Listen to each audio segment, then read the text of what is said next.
Hello అండి. ఈరోజు వీడియోలో నేను సొరకాయ నువ్వుల పచ్చడి రుచికరంగా ఇంట్లోనే ఉండే ఇంగ్రీడియెంట్స్ తోటి సింపుల్‌గా చేసి చూయించాను.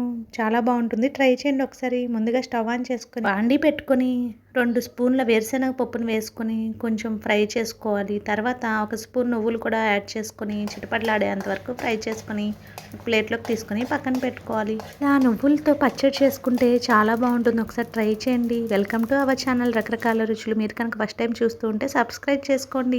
అదే బాండీలో ఒక స్పూన్ నూనె వేసుకొని ఒక 12 పచ్చిమిరపకాయలను వేసుకోండి. మీ స్పైస్ని బట్టి ఎక్కువ తక్కువ చేసుకొని వేసుకోండి పచ్చిమిరపకాయలను. తర్వాత 2 టమాటోలను బాగా పండిన టమాటోలు రెండింటిని ముక్కలుగా కట్ చేసుకొని వేసుకోండి. ఆ తర్వాత సొరకాయలోని ఒక సగం చెక్కను తీసుకొని ఈ విధంగా తోలు తీసుకొని ఈ సైజు ముక్కలుగా కట్ చేసుకొని వేసుకొని అన్నీ కలిపి బాగా మిక్స్ చేసుకొని కాసేపు మూత పెట్టుకొని మగ్గించుకోండి. మధ్యలో ఒకసారి మూత తీసి కలుపుకొని మళ్ళీ మూత పెట్టుకొని మగ్గించుకోండి ముక్కలన్నీ మగ్గేంత వరకు. ఈ విధంగా ఒకసారి మీరు కూడా ట్రై చేయండి. పచ్చడిని చాలా బాగుంటుంది.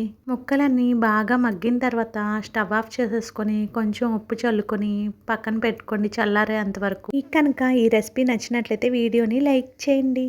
ముక్కలు చల్లారిన తర్వాత ఒక మిక్సీ జార్ తీసుకొని ఇందాక కొంచెం ఉప్పు వేసుకున్నాను కాబట్టి ఇప్పుడు రుచికి సరిపడినంత ఉప్పుని యాడ్ చేసుకొని ముందుగా ఫ్రై చేసుకున్న వేరుశనగ పప్పుల్ని అలాగే నువ్వుల్ని వేసుకొని ఒక స్పూన్ జీలకర్ర కూడా వేసుకొని ఇలా పౌడర్ లాగా మిక్సీ పట్టుకోండి. తర్వాత ముందుగా వేయించి పెట్టుకున్న సొరకాయ టమోటా పచ్చిమిర్చి ముక్కల్ని కూడా యాడ్ చేసుకొని చక్కగా మిక్సీలో గ్రైండ్ చేసుకోండి. ఉప్పు ఒకసారి సరిపోతే చూసుకొని యాడ్ చేసుకొని కొంచెం వాటర్ వేసుకొని చక్కగా ఇలా గ్రైండ్ చేసుకోండి. పేస్ట్ లాగా అవుతుంది, బాగుంటుంది. తర్వాత స్టవ్ ఆన్ చేసుకొని ఒక ప్యాన్ పెట్టుకొని అందులో ఒక స్పూన్ ఆయిల్ వేసుకొని తిరుగుమాత పెట్టుకుందాము.